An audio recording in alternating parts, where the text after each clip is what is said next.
السلام علیکم، nation news کے ساتھ میں ہوں سارہ خان۔ سب سے پہلے نظر ڈالتے ہیں نیوز ہیڈ لائنز پر۔ Pakistan facilitation centre for disabled person Sialkot کے زیر اہتمام پروقار تقریب کا انعقاد کیا گیا۔ تقریب میں پاکستان بھر کے باصلاحیت نابینا افراد نے شرکت کی۔ انہوں نے اپنے فن کا مظاہرہ کیا۔ تقریب معروف کاروباری شخصیت سرپرست اعلیٰ سکندر حیات کی قیادت سے انوار کلب میں منعقد کی گئی۔ تقریب کی میزبانی معروف اینکر پرسن میڈم تابینہ نے سر انجام دی، جبکہ تقریب کا آغاز بھی نابینا افراد کی تلاوت قرآن پاک اور نعت رسول صلی اللہ علیہ وسلم کا نذرانہ عقیدت پیش کر کے کیا گیا، جبکہ تقریب میں ملک بھر کے باصلاحیت نابینا افراد نے اپنی مختلف فنی صلاحیت کا منفرد اور خداداد فن کا مظاہرہ کیا اور حاضرین سے خوب داد سمیٹی۔ تقریب میں تمام شعبہ زندگی سے وابستہ شخصیات اور صحافیوں نے بھی شرکت کی، جبکہ خطاب کرتے ہوئے صدر سیف ہینڈز ویلفیئر آرگنائزیشن، صدر روز ہیومن ویلفیئر اشفاق نظر، سب انسپیکٹر انچارج پولیس مرکز سیالکوٹ ناصر گل اور Muhammad Tauseef, chairperson Safia foundation Shamsa Kanwal, radio listener club producer Sialkot, FM 101 radio Pakistan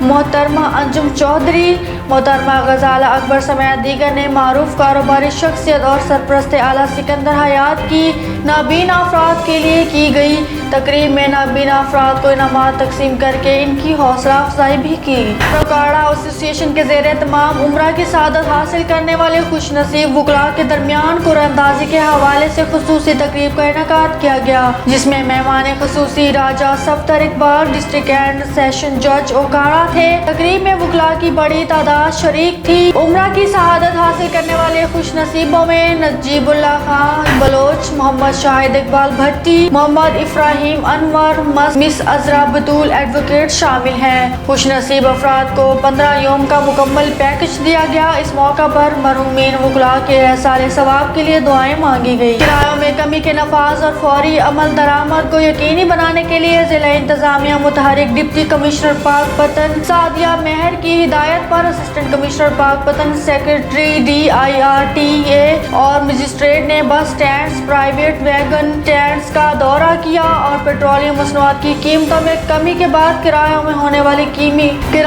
کمی کے نفاذ اور فوری عمل درآمد کو یقینی بنانے کے لیے ضلع انتظامیہ متحرک ڈپٹی کمشنر پاک پتن سعدیہ مہر کی ہدایت پر اسسٹنٹ کمشنر پاک پتن سیکریٹری DIRTA اور مجسٹریٹ نے بس سٹینڈز، پرائیویٹ ویگن سٹینڈز کا دورہ کیا اور پیٹرولیم مصنوعات کی قیمتوں میں کمی کے بعد کرایوں میں ہونے والی کمی کا جائزہ لیا۔ انہوں نے مسافروں سے کرایوں میں کمی سے متعلق دریافت کیا، کرایہ نامے آویزہ کروائے اور تمام ویگن سٹینڈز مالکان کو سختی سے ہدایت جاری کی کہ وہ نئے کرایہ نامے کے مطابق مسافروں سے کرایہ وصول کریں اور خلاف ورزی کرنے پر کارروائی عمل میں لائی جائے گی۔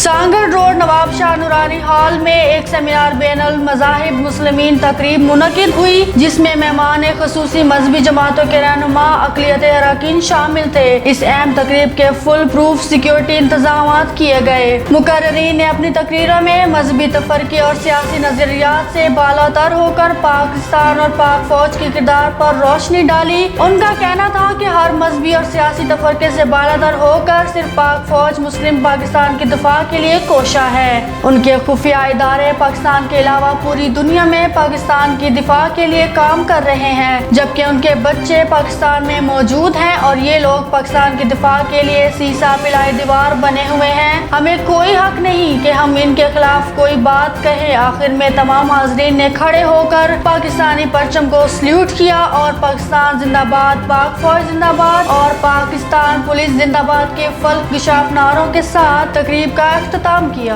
اب تک کے لیے اتنا ہی۔ مزید خبروں سے باخبر رہنے کے لیے دیکھتے رہیں نیشن نیوز۔